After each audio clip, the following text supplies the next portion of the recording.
आज की इस वीडियो में हम बात करेंगे डेज गॉन की स्टोरी के बारे में। और अगर आपको ये वीडियो पसंद आएगी तो आप वीडियो को जरूर लाइक करना, और इस वीडियो के बाद आप कौन सी और दूसरी गेम की स्टोरी वीडियो देखना चाहते हैं आप मुझे वो भी कमेंट करके जरूर बताना। डेज गॉन को इसी साल 2019 में एक्सक्लूसिवली PS4 के लिए लॉन्च किया गया था। आजकल की सभी गेम्स की तरह डेज गॉन भी एक ओपन वर्ल्ड गेम है।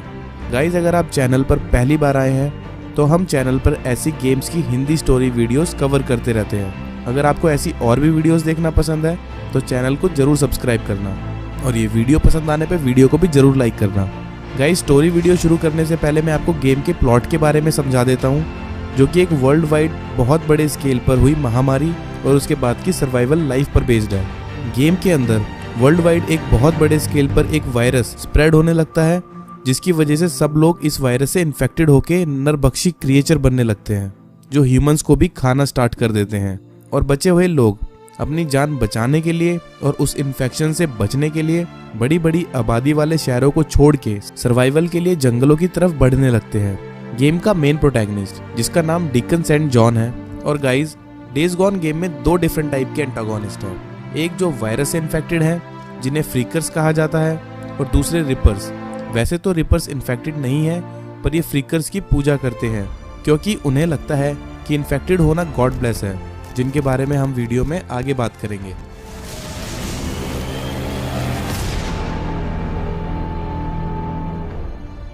गेम की कहानी शुरू होती है और प्रोटैगनिस्ट डीकन, उसकी वाइफ सारा और फ्रेंड बूजर भी वहां फ्रीकर के हमले से बच निकलने की कोशिश करते हैं, जिसमें सारा एक छोटे बच्चे की जान बचाने की कोशिश करती है, लेकिन वो छोटा बच्चा भी वायरस से इन्फेक्टेड होता है और सारा पर हमला कर देता है और उसे बुरी तरह घायल कर देता है। बचने के लिए तीनों वहां नेशनल इमरजेंसी रेस्टोरेशन ऑर्गेनाइजेशन यानी नीरो के हेलीकॉप्टर की मदद लेते हैं, लेकिन हेलीकॉप्टर में ज्यादा लोगों की जगह नहीं होती, चूंकि सारा घायल थी और उसे इमीडिएट मेडिकल ट्रीटमेंट की जरूरत थी। इसलिए डीकन सारा को फोर्सफुली वहां से जाने को कहता है और साथ ही सारा को अपनी एक रिंग भी देता है और कहता है कि जब सब कुछ ठीक हो जाएगा तो उसे ये रिंग वापस चाहिए। और डीकन बूजर के साथ रुकने का फैसला करता है। और गाइज, इन सब के बाद कहानी 2 साल आगे बढ़ती है और पूरी ह्यूमैनिटी खत्म हो जाती है और बहुत बड़े स्केल पर सभी लोग वायरस से इन्फेक्टेड हो जाते हैं, जिन्हें अब फ्रीकर्स कहा जाता है। और इस वायरस से बहुत कम ही लोग बच पाए हैं, और जो लोग बचे हुए हैं वो अब जंगलों में रिफ्यूजी कैंप में रह रहे हैं। डीकन और बूजर भी इन सब से बच निकलते हैं और अब एज ए बाउंटी हंटर काम करने लगते हैं। और यहाँ डीकन को बिलीव है कि उसकी वाइफ सारा मर चुकी है, क्योंकि नीरो का हेलीकॉप्टर सारा के साथ जिस कैंप में गया था वहाँ थोड़े ही टाइम बाद फ्रीकर्स ने हमला कर दिया था और किसी के बच पाने की कोई उम्मीद नहीं थी, जिसके बाद डीकन को बिलीव है कि उसकी वाइफ सारा भी मर चुकी होगी। गाइज, यहाँ पर गेम में डीकन और बूजर के पुराने दुश्मन भी हैं और यह पता चलता है कि उनके दुश्मनों ने उनके सर पे इनाम रखा है और वो दोनों को मारना चाहते हैं। इसलिए डीकन और बूजर एक जगह पर ज्यादा दिन तक नहीं रुकते और नॉर्थ की तरफ आगे बढ़ने का फैसला करते हैं।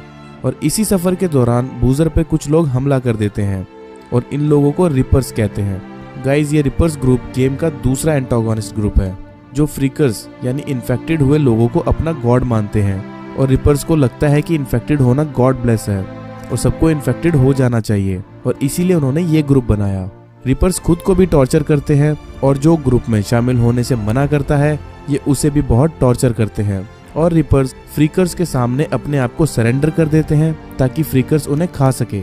और गाइज, ये रिपर्स ग्रुप बूजर को पकड़ के उसे टॉर्चर करने लगते हैं और डीकन बूजर को बचाने पहुंचता है, पर तब तक रिपर्स बूजर का हाथ बहुत बुरी तरीके से जला देते हैं। पर डीकन बूजर को बचाने में कामयाब होता है। हाथ जल जाने की वजह से बूजर अब अपनी बाइक नहीं चला सकता, जिसकी वजह से दोनों को कुछ टाइम के लिए वहां सेफ हाउस में ही रुकना पड़ता है, जिस दौरान डीकन वहां रहते हुए अक्सर नीरो हेलीकॉप्टर को वहां कुछ रिसर्च करते हुए देखता है। पूरी जानकारी लेने के लिए डीकन छुपकर हेलीकॉप्टर को ट्रैक करता है और एक नीरो रिसर्चर को पकड़ के उससे बात करता है, जिसका नाम ओब्रायन है। और ये बंदा वही होता है जिसने 2 साल पहले सारा को रेस्क्यू किया था। डीकन के सारा के बारे में पूछने पर ओब्रायन बताता है कि उस वक्त हेलीकॉप्टर को मजबूरन अपनी डेस्टिनेशन बदल के दूसरे कैंप की तरफ जाना पड़ा था। और यह बात पता चलने के बाद डीकन को लगता है कि वो अब तक गलत जगह सारा को ढूंढ रहा था और शायद सारा जिंदा हो सकती है। गाइस, डीकन घर वापस आता है और देखता है कि डे बाय डे बूजर की हालत और खराब होने लगती है और बूजर को अर्जेंट मेडिकल ट्रीटमेंट चाहिए। इसलिए अब डीकन बूजर को लॉस्ट लेक कैंप में ले जाता है, जिनके साथ डीकन और बूजर पहले काम किया करते थे। बट वहाँ भी अनफॉर्चुनेटली बूजर का हाथ सही ना हो पाने की वजह से बूजर का हाथ काटना पड़ता है।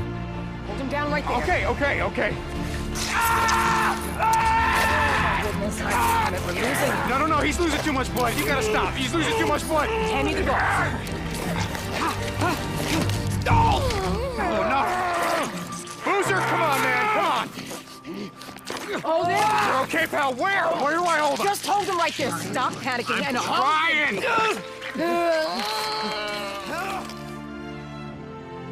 जिसके बाद अब बूजर का इन्फेक्शन सही होने लगता है और उसकी हालत में भी सुधार आने लगता है। जब तक बूजर पूरी तरह ठीक नहीं हो जाता, दोनों लॉस्ट लेक कैंप में ही रहने का फैसला करते हैं। गाइज, मैं यहाँ पे लॉस्ट लेक कैंप के 2 मेंबर्स के बारे में आपको बता देता हूँ। पहला कैंप का हेड है जिसका नाम आयरन माइक है और दूसरा कैंप का कैप्टन जिसका नाम स्किजो है। और डीकन और बूजर थोड़े दिन इन्हीं के साथ रहने का फैसला करते हैं। और इसी बीच एक दिन ओब्रायन डीकन से कांटेक्ट कर डीकन से मदद मांगता है और डीकन को कहता है कि वो पता लगाए कि नीरो आखिर किस सब्जेक्ट पर रिसर्च कर रहे हैं, जो खुद ओब्रायन को भी नहीं पता। और बदले में ओब्रायन डीकन के लिए सारा को ढूंढने का प्रॉमिस करता है और इसी के साथ ही आगे डीकन लॉस्ट लेक कैंप के लिए भी काम करना शुरू करता है। गाइज, यहाँ पे एक बात मैं आपको और बता देता हूँ कि लॉस्ट लेक कैंप के हेड आयरन माइक ने कैंप की सेफ्टी के लिए रिपर्स के साथ एक डील की थी, जिसके अकॉर्डिंग दोनों ग्रुप एक दूसरे के काम के बीच में टांग नहीं अड़ाएंगे और एक दूसरे की टेरिटरी से भी दूर रहेंगे। बावजूद इस डील के एक दिन स्किजो डीकन को किसी काम के बहाने से उसे रिपर्स की टेरिटरी में ले जाता है और उसे रिपर्स के हवाले कर देता है, क्योंकि स्किजो को डीकन और बूजर बिल्कुल भी पसंद नहीं थे। Skizzo, once we get back to camp, why don't you... What are you doing? Is the only way.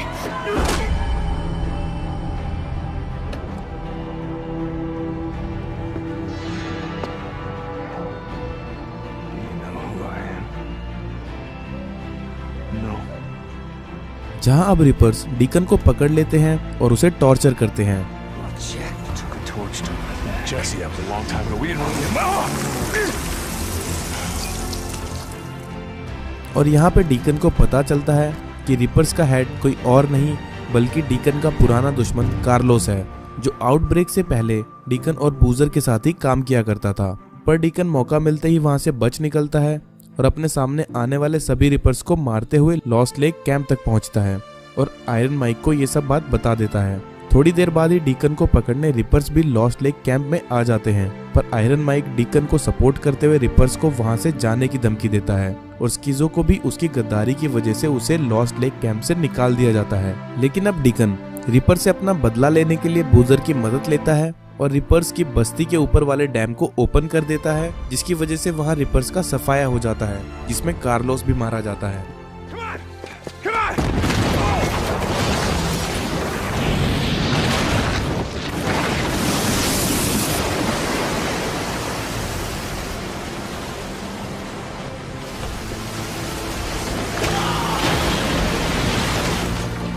इसके बाद अब ओब्रायन एक बार फिर से डीकन से कांटेक्ट करता है, जिसमें ओब्रायन डीकन को बताता है कि उसकी वाइफ अभी जिंदा है, जिसे रेस्क्यू करके एक मिलिट्री पोस्ट कार्टल लेक ले जाया गया था। और ओब्रायन डीकन को वार्निंग भी देता है कि कार्टल लेक के पास फ्रीकर्स का खतरा बढ़ता जा रहा है और वहां जाना सेफ नहीं है। लेकिन जिसके बाद भी अपनी वाइफ को बचाने के लिए डीकन कार्टल लेक के लिए निकल जाता है और रास्ता बताने में आयरन माइक डीकन की मदद भी करता है। कार्टल लेक मिलिट्री आउटपोस्ट पहुंचते ही डीकन वहां इंचार्ज कैप्टन कॉरी से मिलता है, जिससे मिलते ही डीकन उसके हाथ में अपनी वाइफ की रिंग देखता है जो उसने सारा को दी थी, जिससे अब उसे लगता है कि सारा आसपास ही होनी चाहिए। इसलिए सारा को ढूंढने के लिए डीकन भी मिलिट्री में भर्ती हो जाता है, जिसके बाद डीकन सारा को ढूंढने में कामयाब भी हो जाता है। डीकन सारा से फौरन वहां से उसके साथ निकलने के लिए फोर्स करता है, जिसमें सारा मना करते हुए उसे बताती है कि वो यहाँ मिलिट्री के लिए एक बायो वेपन बना रही है, जिससे सभी फ्रीकर्स को एक साथ खत्म किया जा सकता है, जिसके पूरा होने से पहले वो यहाँ से नहीं जाना चाहती।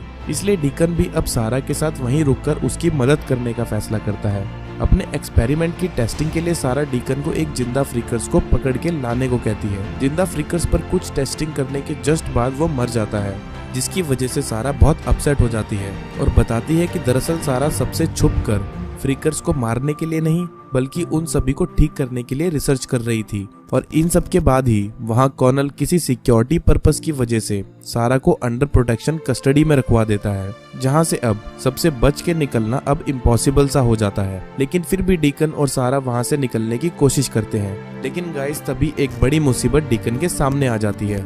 अचानक वहाँ स्किज़ो भी मिलिट्री में भर्ती होने के लिए कर्नल के साथ हमारे सामने आ जाता है और स्किज़ो कर्नल से डीकन की क्रिमिनल हिस्ट्री के बारे में झूठ बता देता है और स्किज़ो लॉस्ट लेक कैंप के बारे में भी सब कुछ बता देता है, जिसके बाद डीकन को अरेस्ट कर लिया जाता है और कर्नल लॉस्ट लेक कैंप पर हमला करने का भी ऑर्डर देता है।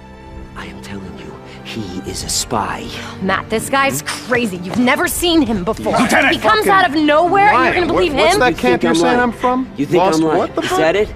I'm not lying. Have him show us your back. Huh? Show us your back. Enough, enough! लेकिन वहाँ ऑफिसर कोरी को डीकन की सच्चाई के बारे में पता चल जाता है कि सारा उसकी वाइफ है और वो अपनी वाइफ के लिए ही यहाँ आया है। और इसी सिंपैथी की वजह से कोरी डीकन को बचा के फ्री करवा देता है और उसकी रिंग भी उसे वापस दे देता है। This was taken from a lieutenant when she came into the camp. My guess is, it's yours. Yeah, it's mine. Wait a second. You're helping me? और डीकन लॉस्ट लेक कैंप को बचाने फौरन वहां पहुंचता है और देखता है कि वहां मिलिट्री ने पहले ही हमला कर दिया है। पर डीकन वहां पे मिलिट्री से फाइट करता है और कैंप को बचा लेता है। कैंप को बचाने के बाद हम देखते हैं कि कैंप का लीडर आयरन माइक, जिसको गोली लग जाती है और वो मर जाता है। You do what you have to.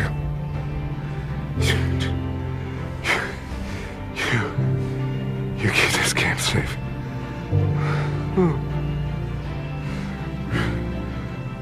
Rookie. Yeah, I'm here, Mike. I'm here.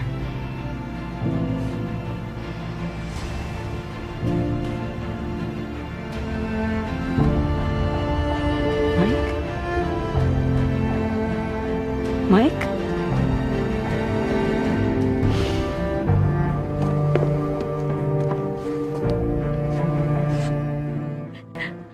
जिसके बाद डीकन फैसला करता है कि कार्टेल कैंप दोबारा आके उन पर अटैक करे, उससे पहले उन्हें ही कार्टेल कैंप पर अटैक करना चाहिए।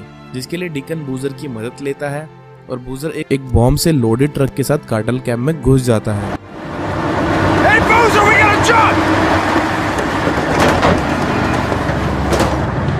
Hey, Booze Man, time to go! We got one shot at this, brother! Damn it, Boozer. Go.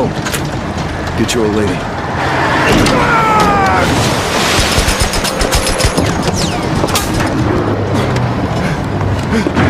Boozer!